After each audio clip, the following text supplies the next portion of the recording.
Hey, welcome back, everybody. Episode 2, here we go.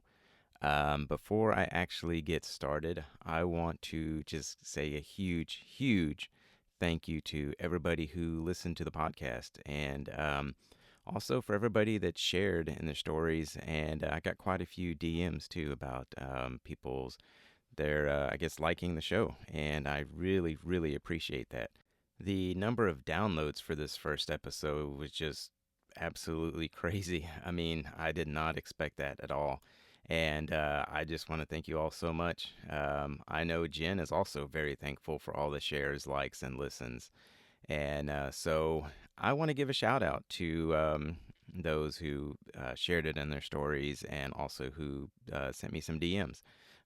Blossom Trek, Seattle Fozzie, HTX Trek, and as I'm going through this, if I pronounce something wrong, I'm sorry. So, Chaotic Blue Boo, Sub Wisconsibly, Dad Diaz 5, Wraith Trek, Vitamin B3, Electrek, Judy the Subie, 4x4 Subie, Chunky Roo, DXC Trek, QB Subie, Off Kilter Racing, Hoth Trek, Uli X Trek, Subie Autumn, D Subie, Out There Trekking, Khaki Cross Trek, Wandering Littlefoot, Nevada XV, Carolina Overlander, one of my friends, Wendy, way out in the UK, Jen, who was on the first podcast, and of course, Ninja Outback, who is my guest on this episode. I also wanted to read a few comments that people left, just to share those, because I was completely blown away by the response to this first episode and, everybody liking it so much. So here's a few of the comments that I got in DMs. That was a fantastic listen. Thank you so much for creating it. Good listen. I like that you want to use it as a tool for beginners to get started. I'm that guy. Well, I'm that guy too because I'm pretty new to this community, so this is going to be great for my journey. Okay, so this podcast is dope. Would love to be a part of it. I'll be tuning into every new episode for sure. I enjoyed hearing your stories. I'm so excited and happy for you and very proud of you. Okay, that one was for my girlfriend, and her support in this new venture means the world to me, and I'm pretty sure I wouldn't be where I am without her. So she has just been awesome in this whole journey of mine, and I couldn't thank her more. Then another one was this first episode was awesome. I really enjoyed it. All the production value, sound quality was perfect. Sounded as professional as many podcasts I listened to. That really means a lot to me because, I'm just a guy doing this in his closet, to be honest with you. And I feel like, I guess, I got some of the right equipment. And I just want to put on a good show for everybody. And I want you all to be excited about coming on and being a part of this too, because this is your podcast. I'm just a place for you to share your story. So there you have it. There were a few more comments, but I don't want to take up too much time. So let's go ahead and get into the conversation with Ninja Outback and find out what else she's doing because it sounds pretty cool and I really want to hear more about that as well. So here we go.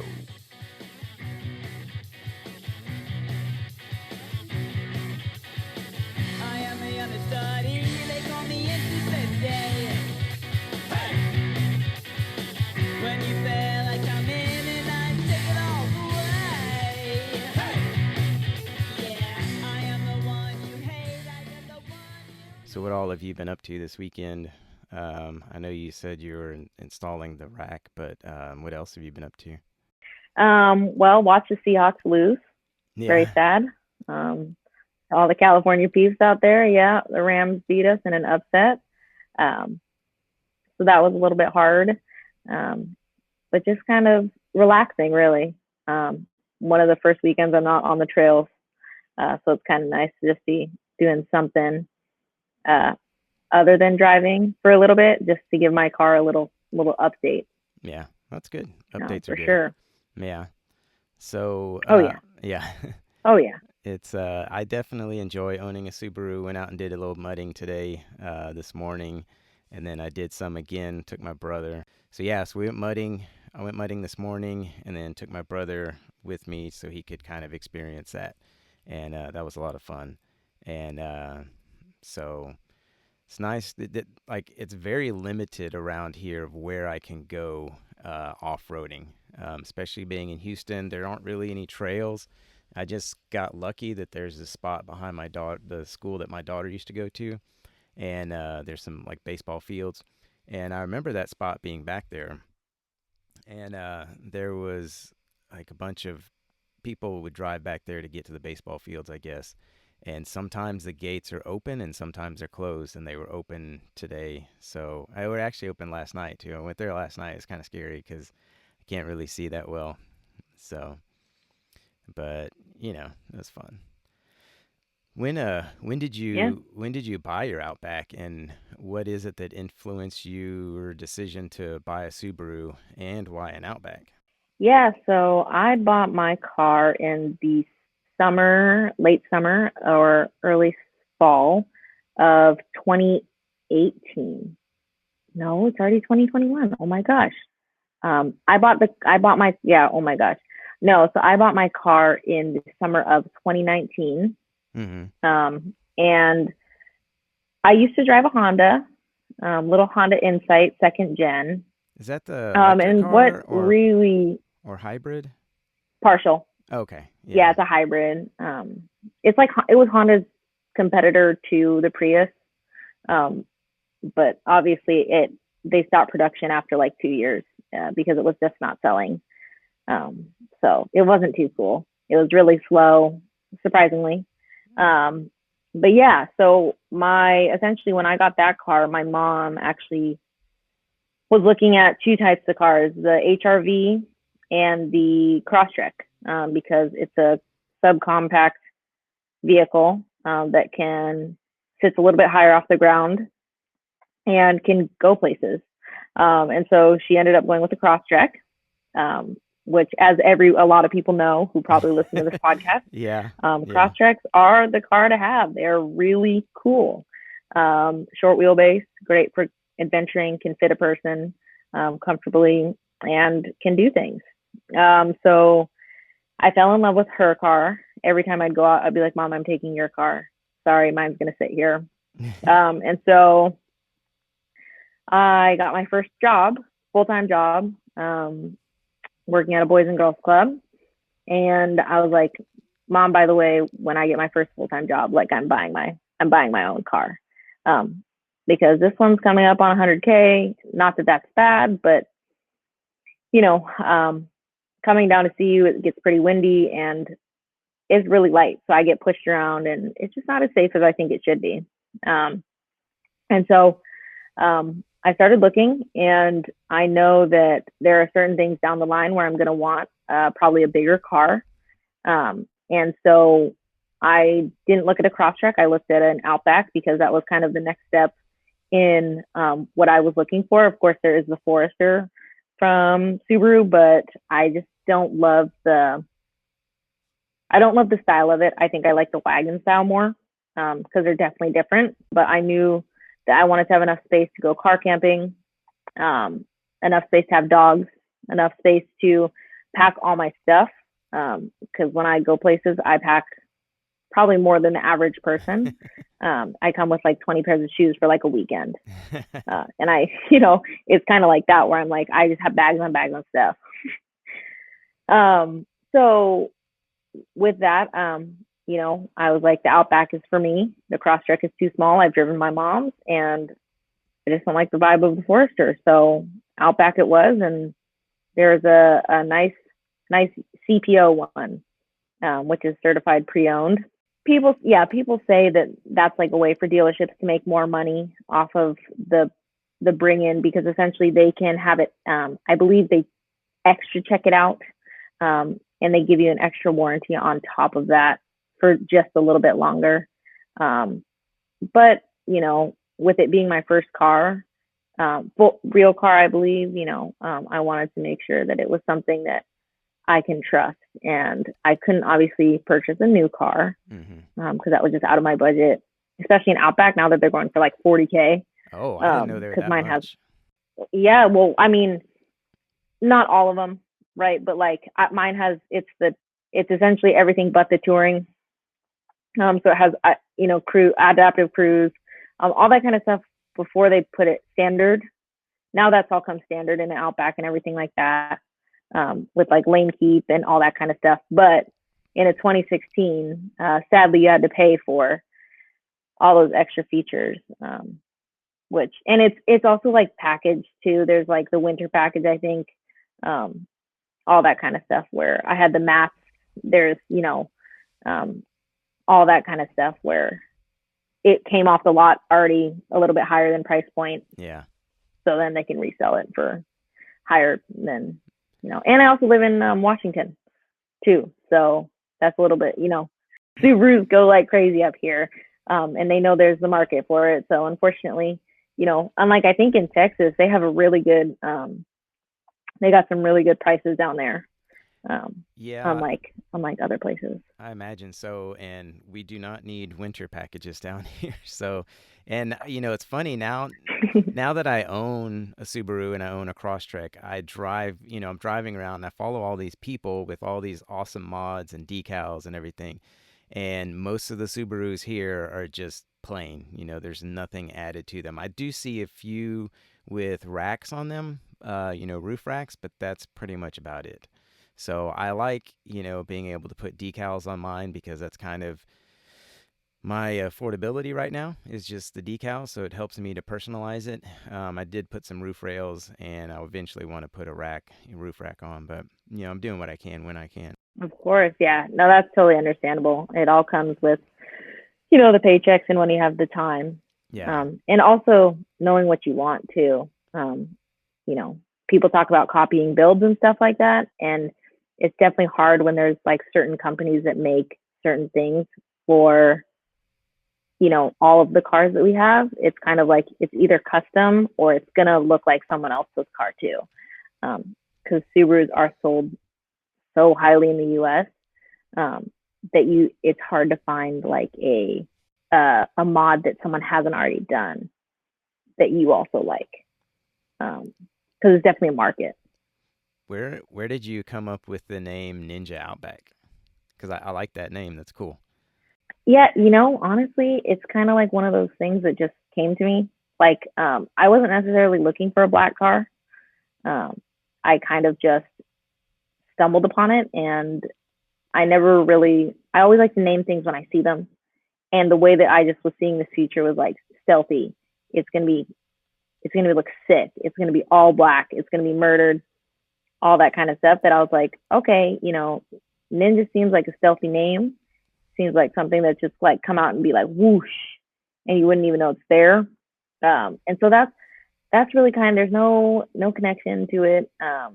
Just kind of Usually, came to you. sometimes I do like, yeah, it just kind of came to me when I saw it. I was like, I mean, I was calling it Lil Sue, because like, Sue the Baru. And Oh I was like, yeah, nah, we can't go with something that seems like too, like other people might have it.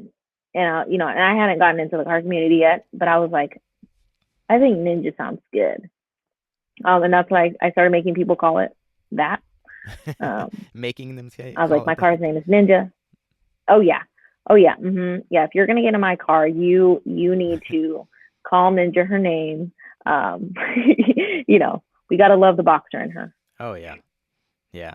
When so before you owned your Outback, did you ever imagine that you would own a car that you would love so much and would want to add modifications to and then like have an Instagram page for? Because I know for me, I would have never thought that I would have an Instagram page for a car. And, it does sound kind of silly, but I really don't care.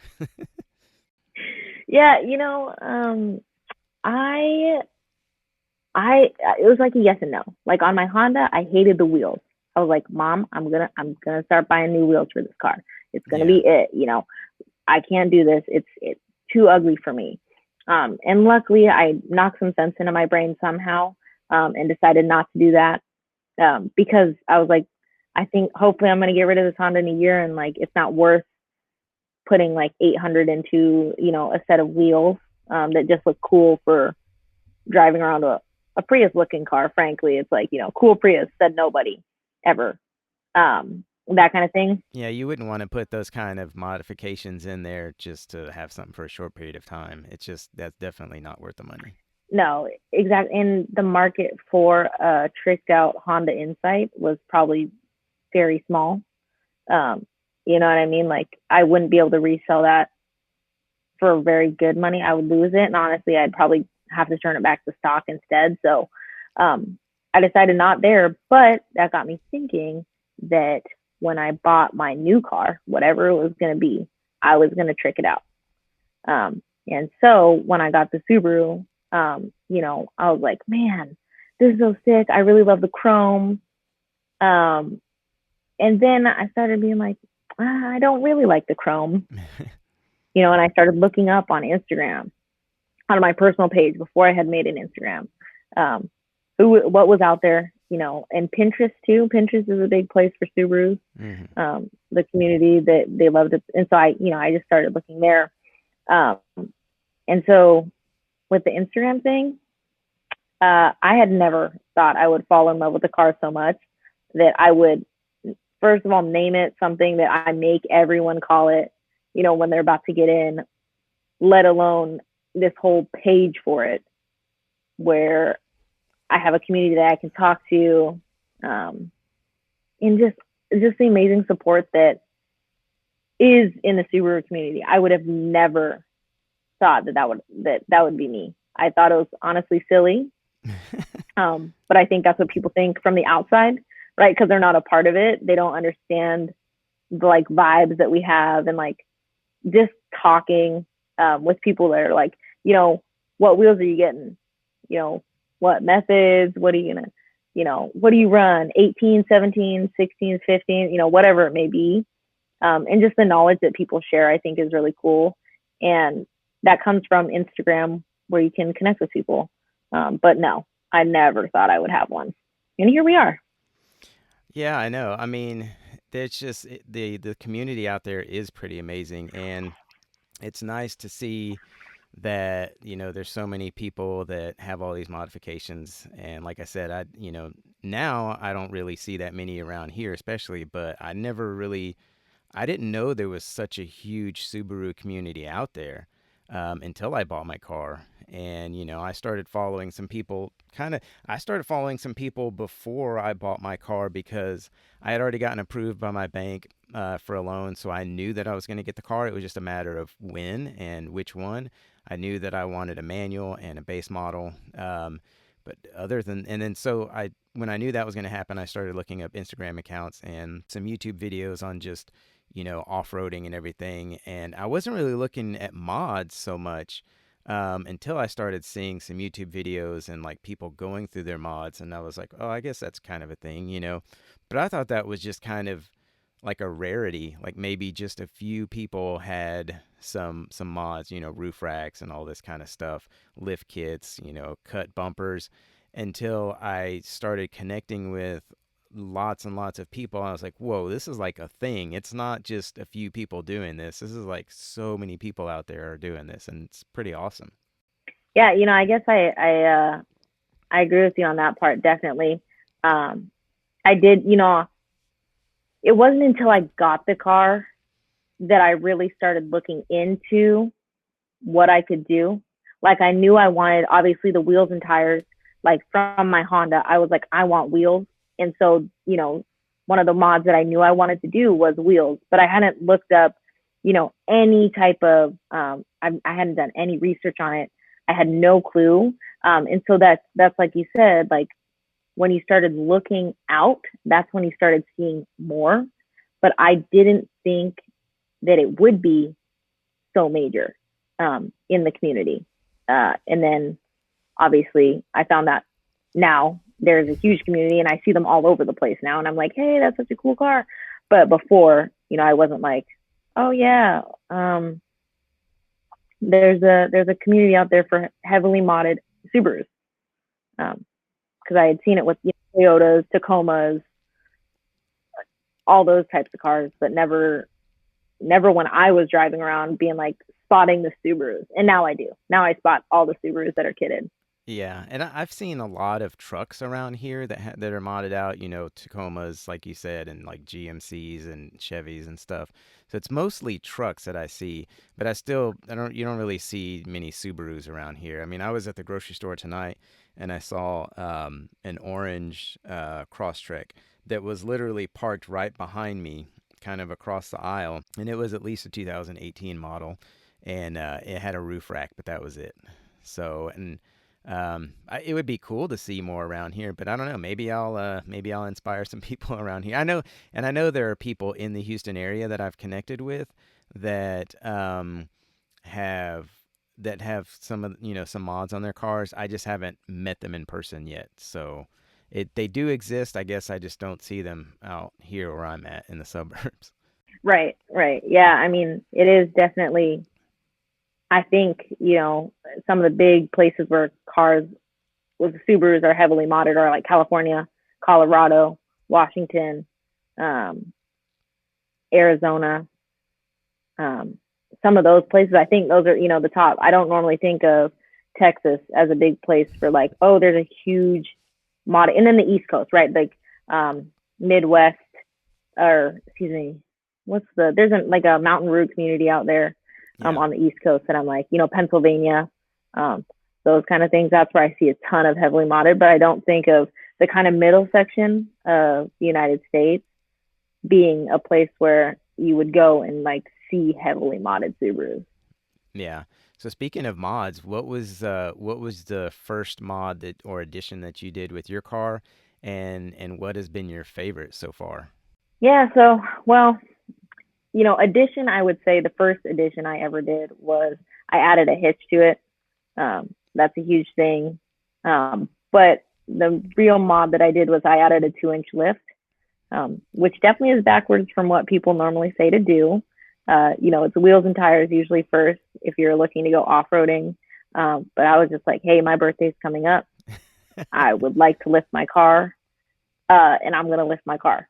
So that's what's going to happen. And so that was the first lift, but the hitch is what I bought, what I added to it, to make it my own, if you could say that, because it didn't come with hitch for some reason, um, which is like a must.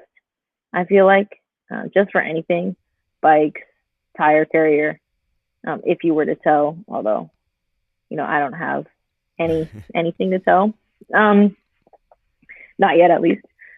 I think probably my favorite mod, I don't know, there's a lot. That's like a hard thing to say, but I do love my Wilco off-road swing out tire carrier. Nice. It has been a life changer. Yeah, shout out to at wandering underscore turbo, I think is what it is. He hooked me up with a great deal before he went over to van life. He had a really heavily modded Forester, but he was selling it in the Seattle area, and so I was like, yeah, hey, I got I want bigger tires, or excuse me, I had bigger tires. I need to have a full size spare. Like I can't get caught off roading, with no full size spare. Like I would not want to roll home on a donut, as most places around here are a couple hours from me where we go, to play in the mountains and stuff like that. And it has a little front runner drop down table on the inside too when you swing it out. So perfect for camping. And then it also has Rotopax carriers on the side. So I have a water can and I also have a gas can. So it's kind of looks like a survival kit right there.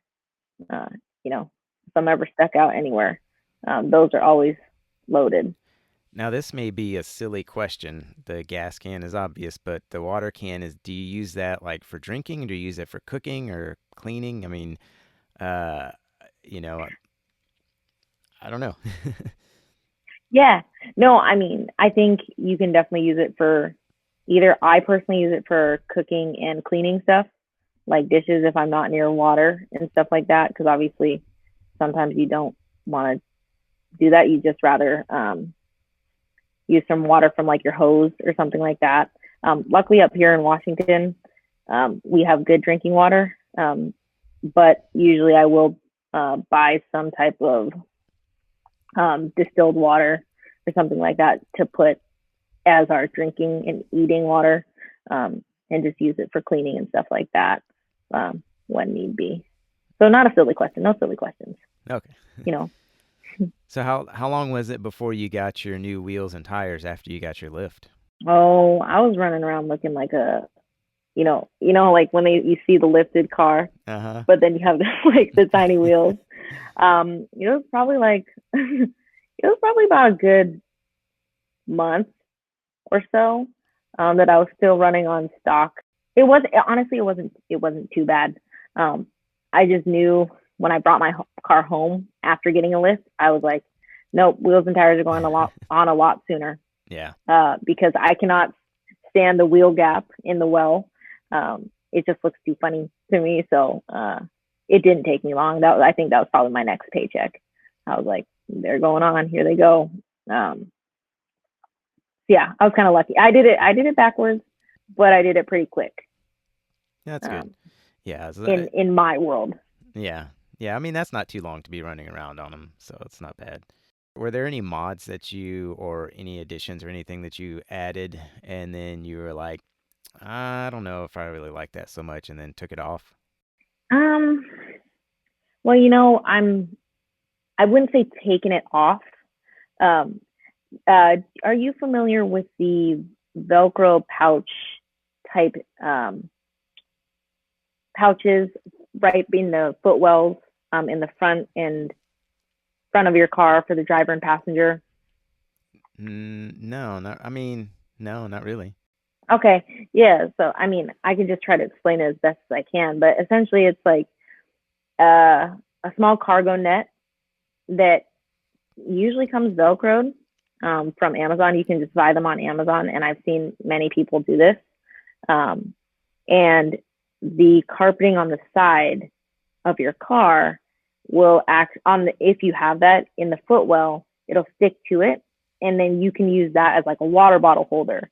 Because my hydro flask is too big to fit in the cup holders, and I didn't want to get a thing because it's just too much by my arm. Um, or I keep my walkie talkies in there, and stuff like that. But I don't know what is wrong. It will not stay. It just will not hold on to itself. We've tried so much Velcro on the hard plastic and then Velcroing that to it, and it just rips right off. And so it's kind of one of those where now it's just Velcroed on one place and it hangs down. So the purpose is really defeated of it. And I've just given up because I've tried industrial strength. I've tried it on hot days. I've tried it on cold days. I've tried it on, where the car isn't either one way or the other in a climate. And for whatever reason, it just does not want to stick, even to the hard plastic. And so I'm just trying to, that's one of those mods where I'm like, okay, I didn't spend too much, luckily, but we're not going to try this anymore. It'll just stay like that, and that can be it. Because it's gotten so annoying to try to mess with. Or when you hear it fall off, like you hear that go, and then it's on the floor, and I'm like, oh, there goes all my effort from this morning. Like, so yeah, that's definitely one of those where I was like, other people did it and it looked really cool, but for some reason it's not working for me. So we'll just pass on that one. With all the mods that you did on your car, how did you go about deciding, I guess, like which brands that you wanted to use? Because I know, with like crossbars, there's different brands. With lift kits, there's different brands. Wheels and tires, rooftop baskets. I mean, there's so many different options. So like, how did you go about making your decision, and like where did you, I guess, do some research to find out which ones you wanted? There are a ton of brands out there. Obviously there's some bigger brands, and obviously there's some smaller brands that are, local.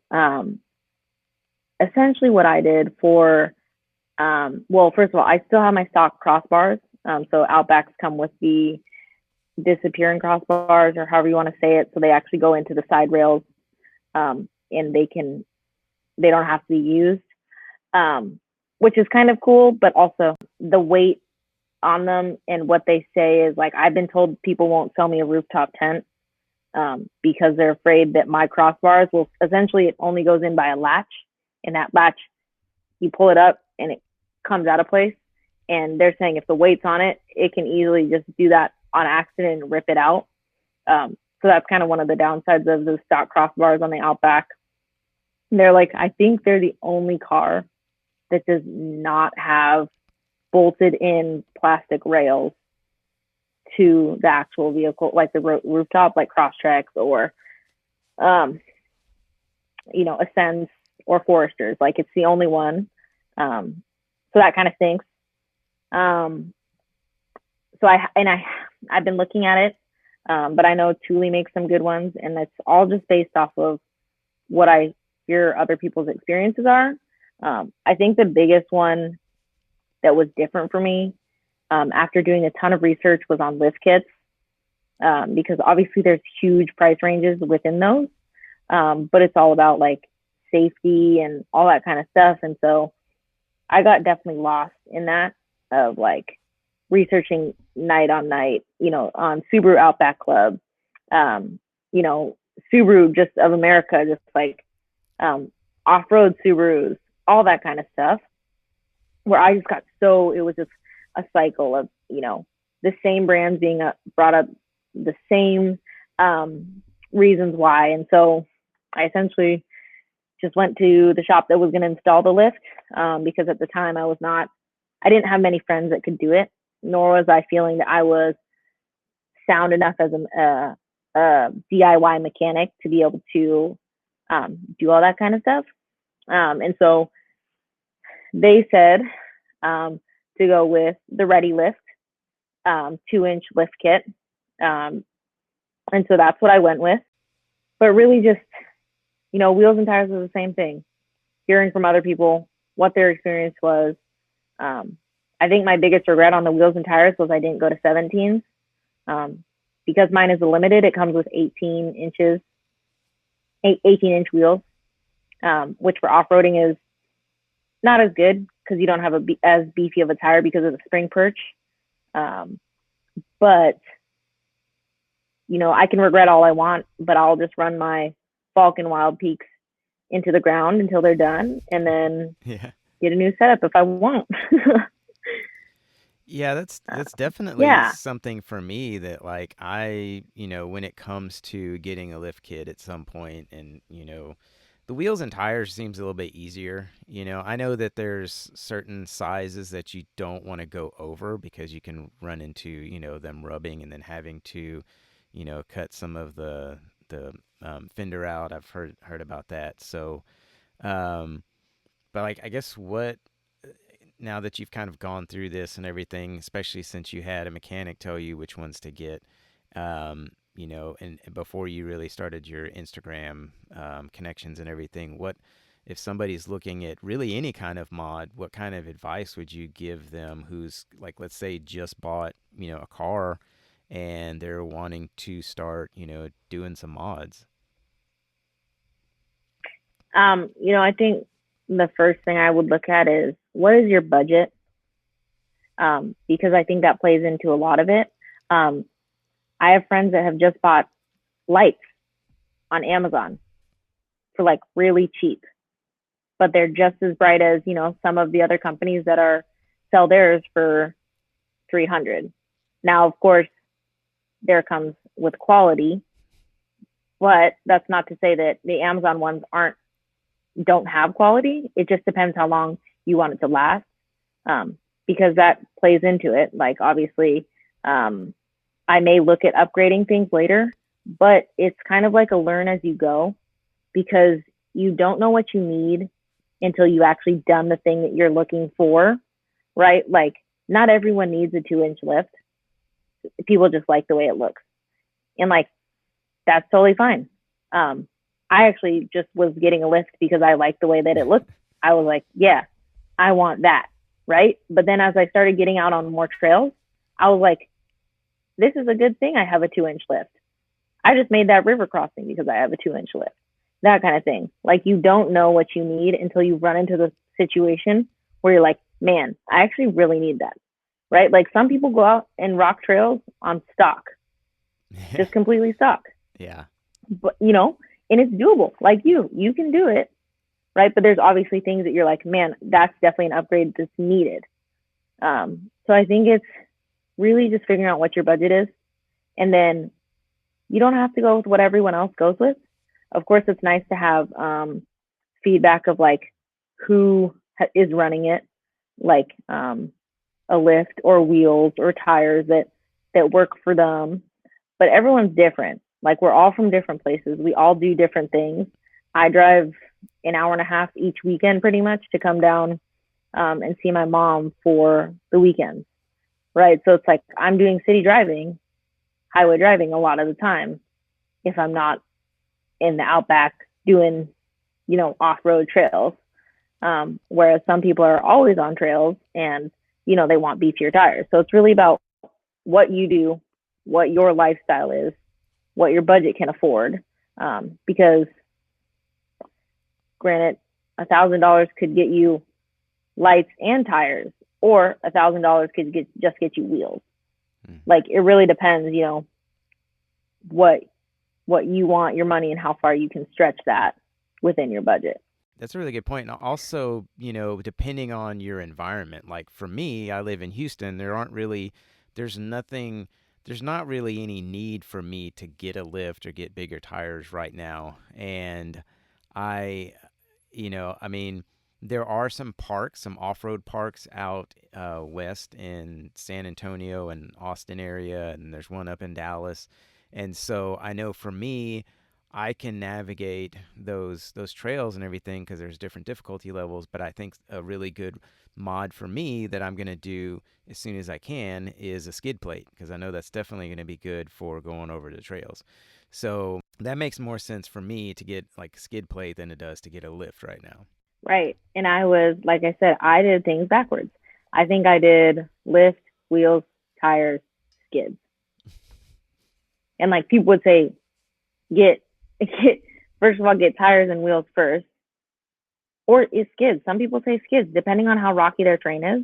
Or if they're like, you're driving on the beach, yeah, you might want this. Or, oh, it snows a lot where you are. Oh, you might want this. It's like, definitely do what your lifestyle is, because obviously everyone's builds are different. But are you truly going to be overlanding in it? Maybe not. Maybe you work like a 9 to 5 job Monday through Friday and you don't get the time to get out for long trips. Like maybe it's a weekend trip, but do you need a whole, roof rack set up like you're going to go hunt zombies? Maybe not. Right. But it's like, but if you also like that, that's totally fine. Like you can do that. There's no harm in that, but just like understanding where you see your car going, I think helps. And just, I know we all get impatient, I think sometimes, right? Like people see like the new wheels and tires and they're like, I gotta have that. And then they go get that.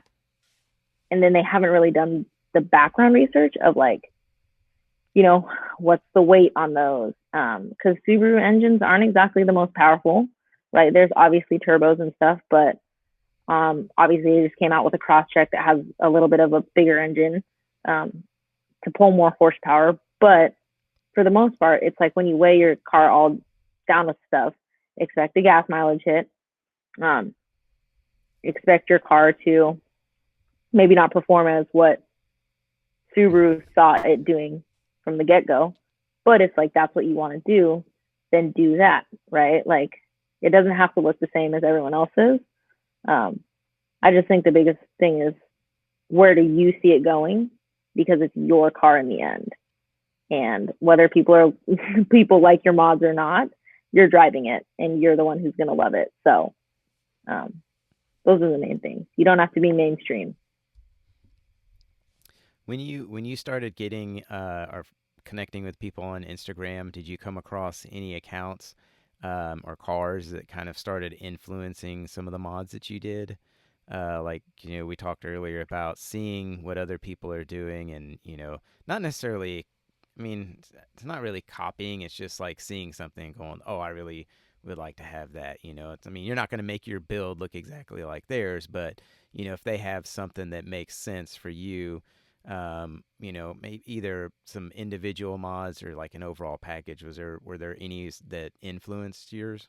Yeah, I think one of the biggest ones, and one of the reasons why was Adventure Dad Wagon, like one of the OG Outbacks, Yeah. because you don't see, you know what I mean? Like you don't see a lot of Outbacks that are heavily modded because of the wheelbase size. Like if you're really trying to go off road, an Outback's wheelbase will get you just beached like a whale. If you go up and over and you come down and your wheel doesn't hit that other side, it's a bit harder. And so when I really saw his build, I was like, man, that's really cool. Like it can be done. Maybe there's not many people out there, but it certainly can. And I liked. I think at the time I was looking at getting massive roof bars for it, and I think he has like 70 inches on top, which now to me I'm like that's scary. Like that is wide. I could not do that. I won't do that for now. But like his was one that was definitely like, man, it can be done. That's cool.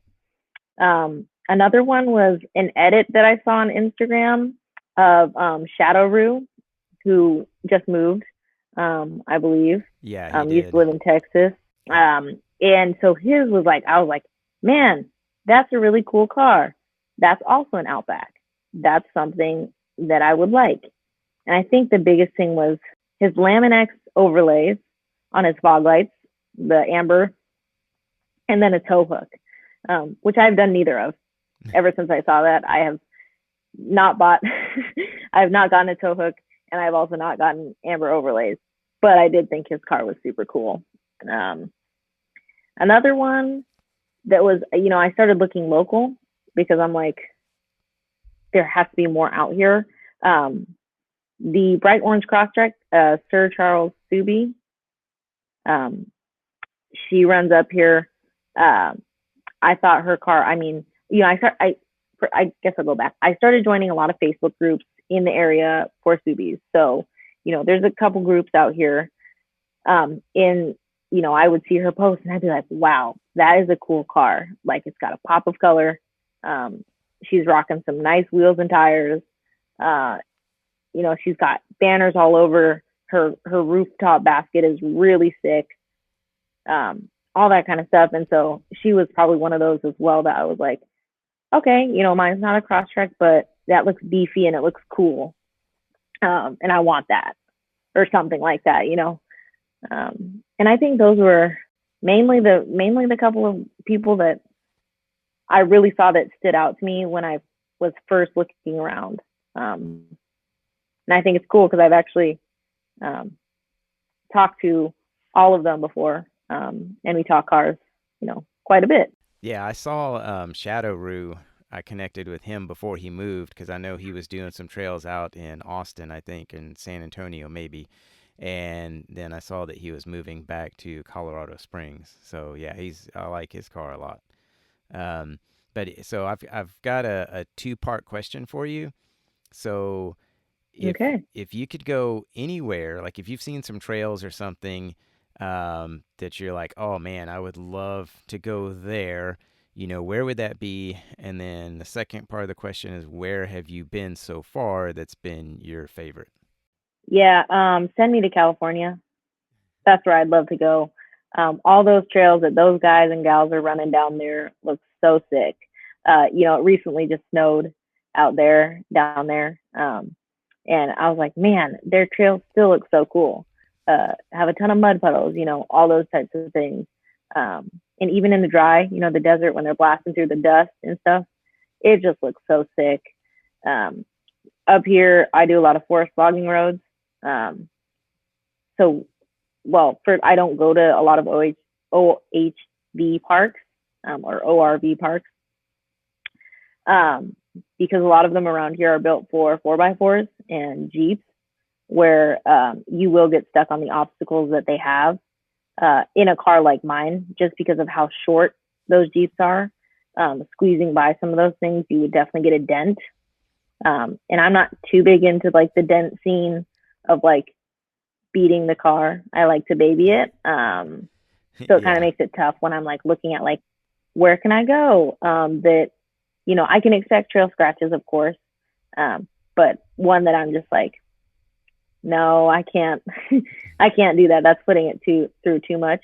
Of course, you never want to hear someone saying that as a Subie owner, but around here, if you have a newer Subaru that you don't want to beat or have cut bumpers for, a lot of the ORV parks are not around here are not for you, which kind of stings. So yeah, send me to California. Um, the I haven't gotten out of state much since I got the car, um, as much as I wanted to.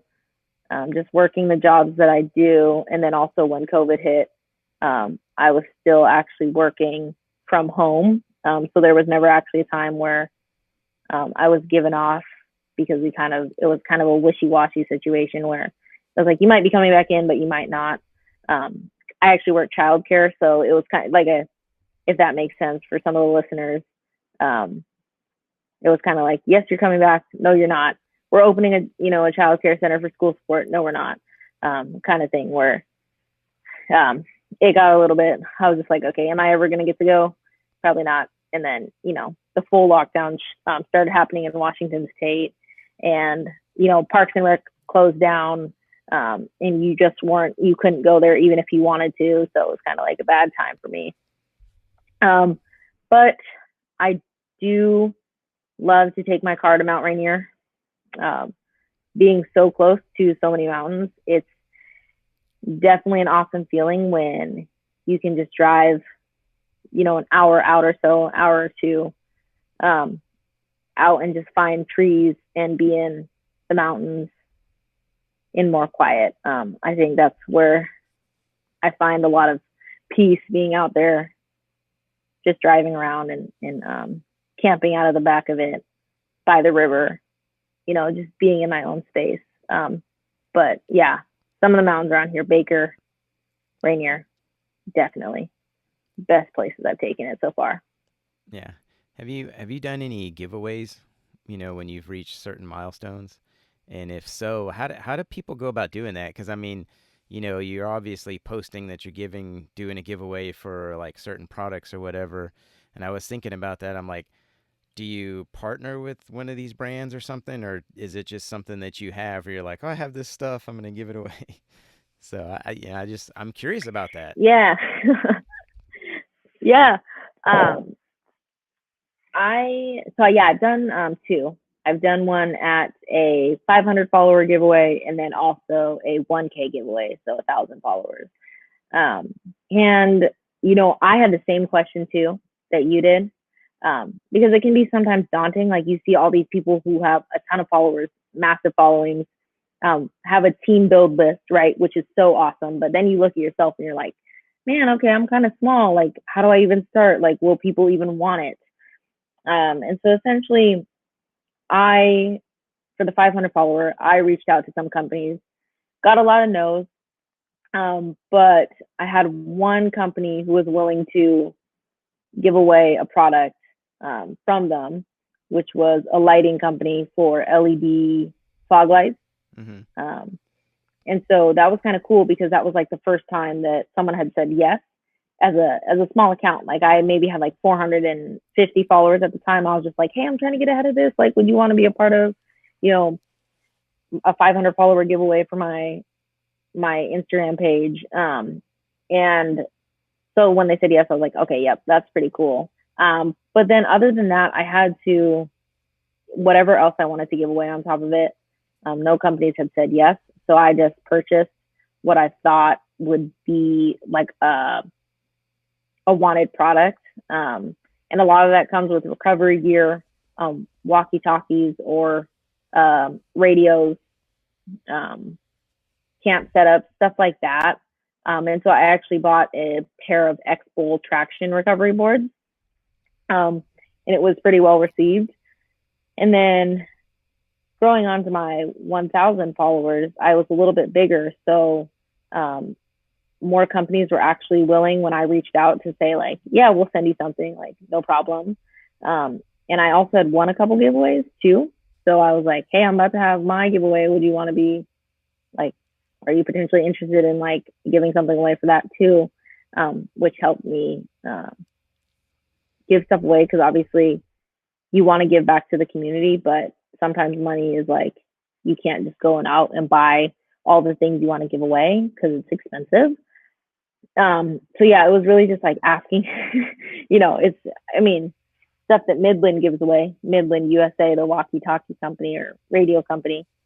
I mean, when they said yes to helping me out, which is awesome. So shout out to them. But like, you can't always buy all the stuff you want to give away. You have to get some help somehow if people are willing, and they're pretty supportive. So it usually works out in your favor. But just asking around to companies, and hopefully they look at your page. Sometimes they don't. Like I said, I got a ton of no's, or a ton of no answers, being like, hey, this is Ninja. I'm trying to set up a giveaway for my followers. Would you like to partake? And it'd be like, no answer. And so,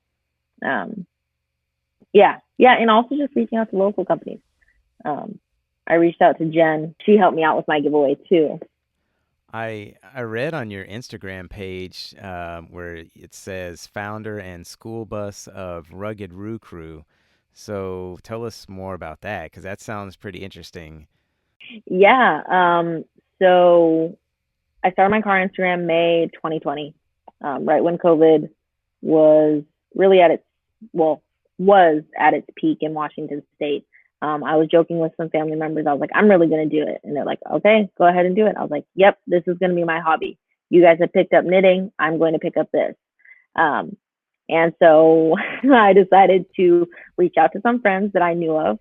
At this time, I think my account probably had like maybe 300 followers on it. And I was like, hey, you're in Washington. What do you think about just coming up with a group of people that can go riding, but it's not like hardcore off-roading, but it's also not like not drag racing, but just like street cruising. It's an in-between market, and a lot of them loved it. And so I was like, cool, we're going to come up with a name for the group, and this is going to be it. And so we did, and that is where Rugged Roo Crew has been founded. Is rugged is supposed to be like uneven, kind of sounds like, like a little bit mean, like type. And then Roo, obviously short for Subaru. And then Crew, it was just like Roo Crew. Sounded cool. And it's not like squad or something like that. We were just like crew. And so you're a crew member. And the school bus came after I'd hit some trails with a couple people. And my car is very long. I think it's like, well, I don't even know. It's just crazy long.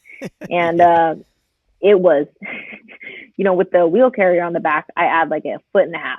It's crazy how much, gets put on the back there. And so then essentially when people would be behind me, they'd be like, Dorothy, I am scared.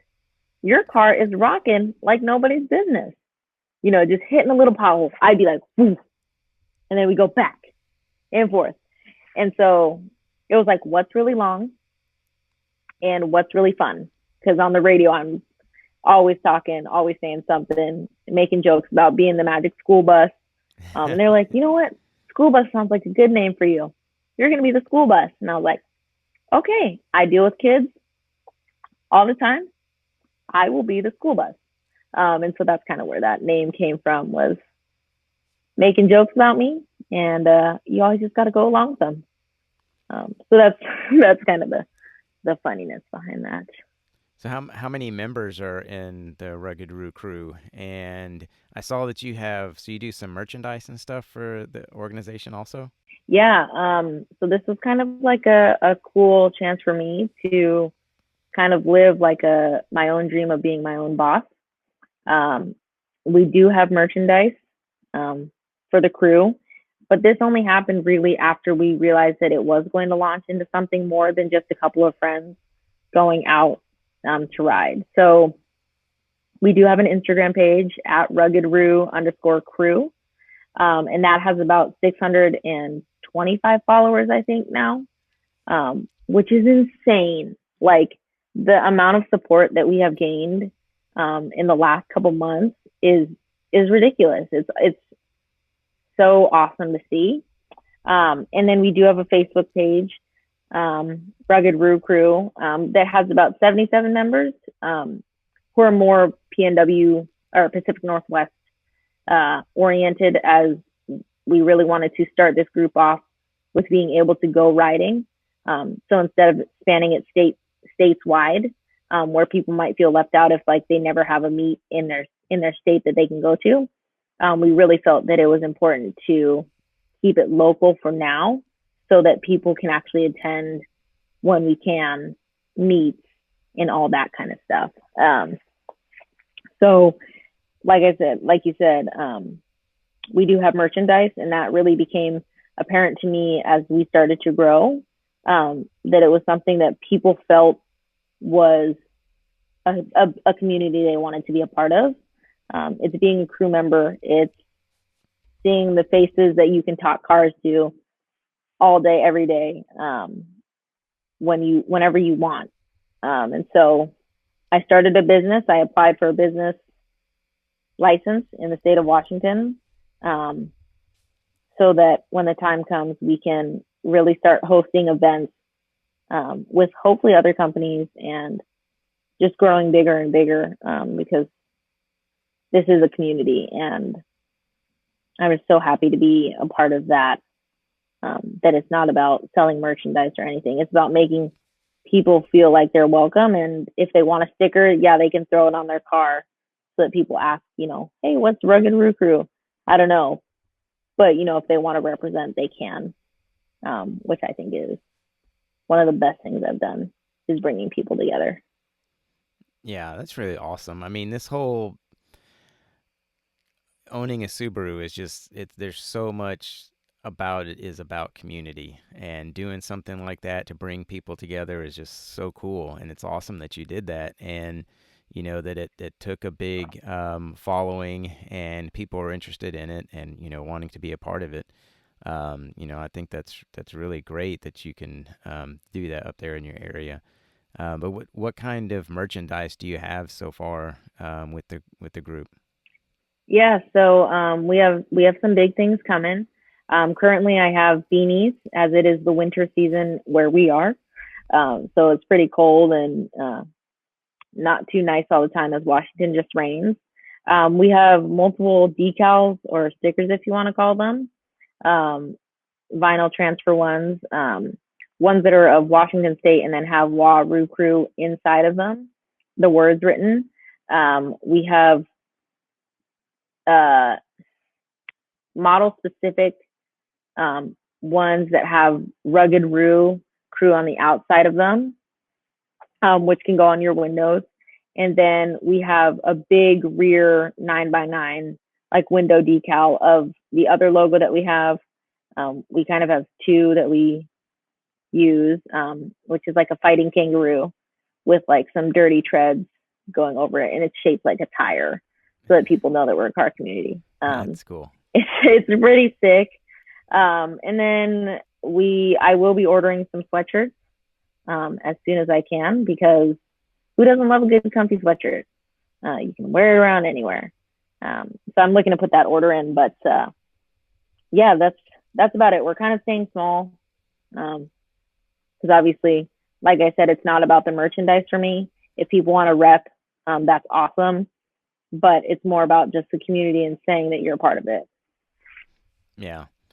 Well, I really enjoy talking to you, and you've given a lot of really good information that has helped me, and I know other people too, especially somebody that may be new to the Subaru community, and looking at considering doing some mods and stuff. But so, what is, I guess, your favorite part of owning a Subaru, and then is there anything else that you want to like leave people with?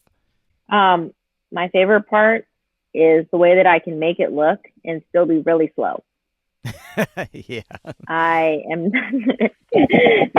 people always say like, they make the jokes about the cops pulling them over saying who was speeding, because it certainly wasn't me, right? I love that I can make my car look a certain way, but still have it be functional.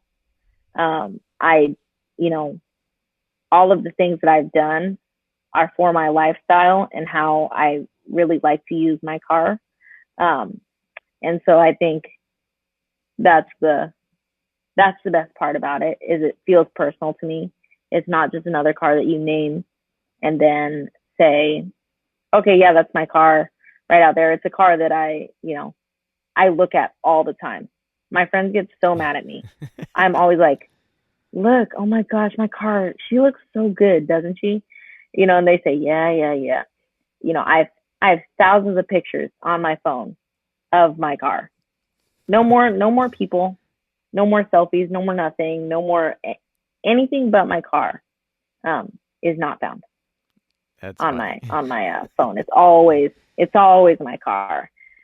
And so, I think the biggest thing is get out and talk to people that are in the community, because there's a huge community out there. Like, yes, you may try to give the Subie wave to every Outback you see, and it may just be like another elderly person who has no clue. But you could also find some people who are really into their cars. And I think that's the biggest thing that I found was I started reaching out to people who were outside of the state. And I was like, yeah, when I come down, I will hit you up. I'll let you know when I'm down there so we can go hang. And I never would have thought in a million years I would say that I have friends all over the United States, or in the world for that matter, that love cars as much as I do and support people the way that we do. I think it's one of the best communities to be a part of. And I really can't say anything better than that. I think it's really helped me feel like I'm not so crazy, first of all, because of how much I love my car. I know that there are people out there that also love their cars just as much as I do, which is great, because then we can talk cars all the time. And so, yeah, I think I just hope that I can leave community and really build something that means something to other people and not just me, like sending on the passion that I have for it. Because if anyone can ever come out to a meet sometime, I will be the first person to say welcome. And that's all I want. I want you to feel like your car is cool enough to come out. And I want to just get to know you, because I think that's what really helped me when I first entered this community, which is great. Yeah, it's actually on January 15th, it'll only be 4 months since I've owned my car. And the amount of people that I've connected with, and just the support, the whole, that I really like what you said, like not thinking that your car is cool enough, because like my car is definitely really close to stock. I just have some, decals on it and then the crossbars, but I love my car the way it is. I obviously want to do more stuff to it when I can. But yeah, I mean, it's pretty amazing how you get into this community and this lifestyle, and before you just had absolutely no idea that it existed. And it's so cool to be here and be a part of this. And now, I wanted to start a podcast because of that. And I wanted people like you and Jen, because she has a small business, you have the Rugged Roo Crew, and you just want to reach out to people and help people and help them get excited about this community. Yeah, I think this community, like you said, is one like no other, and one that it honestly feels like a different world. Because I think sometimes, people don't necessarily know that people can come from all over the place and still have that one thing in common. And I think it's crazy that it's cars, right? Like, you wouldn't think like, oh, your car is going to bring you close to someone, but it has probably brought me some of my closest friends from 2020 and going into 2021. Like, I've spent multiple weekends with the same friends, right? That I was like, I would have never known you if I hadn't made a car Instagram, nor had you made a car Instagram and wanted to reach out. And I think that's the craziest thing, is people say that every day. They're like, thank you for inviting me to this group. I was like, thank you for being willing, right? Because it takes multiple people to build community. And that's what I'm all about. I just want to make, I say when people say, I'm only stock, like, am I going to be fine? I'm like, stock is just fine. Yeah. Everyone moves at their own pace. Some people don't even want to change it. And that's fine. You don't have to change it. Just know that you might want a skid plate here and then. Yeah. You know what Yeah. I mean? Well, thank you for taking the time to come on the podcast, and thank you for your excitement and for sharing, and and listening to the first one. I just the overwhelming support and comments and everything from the first episode, which I did not expect, was just like incredible. I mean, I had people sharing it that I didn't even connect with yet or something, or you have so many people that you don't get a chance to see all of their accounts, all the time. And I kept getting all these shares, and I just thought that was so awesome. So, yeah, just thank you so much for doing this. Yeah, no, I mean, thank you for having me on because I think it's an awesome opportunity to share my love and my passion for Subaru and to hopefully allow others to come out of their shell. Always say hi to me, at Ninja Outback on Instagram, at Rugged Roo Crew. We always are looking for more friends. So I really appreciate this time that you've given me to allow me to share everything that I've learned so far. Yeah, well, you're very welcome. And I hope you have a good night, and I hope you enjoy the rest of your weekend. Yes, I will try to have a good night. I know it's late there, so go to bed if you need to, and I'll try to have a good weekend. All right, thank you. All right, thank you. There you have it, Subaru community, another episode down. If you enjoyed this episode and the one before, and you enjoy the concept of this podcast, and you want to hear some of your friends on here, let the rest of the community know about it. So share, share, share, subscribe, whichever platform you listen to, and if they have the option to rate and review, please also do that so that people can know what you think about the podcast and get interested in it also. So go follow Ninja Outback on Instagram. And if you are in the Pacific Northwest, where the Rugged Roo Crew is, give her a holler. And, if you're interested in joining that group, then let her know. So you can find that on Rugged Roo _ crew on Instagram. And then you can also find them on Facebook. As with the first episode, so many people sent me DMs just letting me know that they like the podcast. And so keep doing that. You can always reach out to me and I'll get back to them as soon as I can. I really, really appreciate all of the feedback. It really means a lot. And it really lets me know that doing this project was a good idea. So thank you all so much for that. It really, really means a lot. And we will see you on the next episode.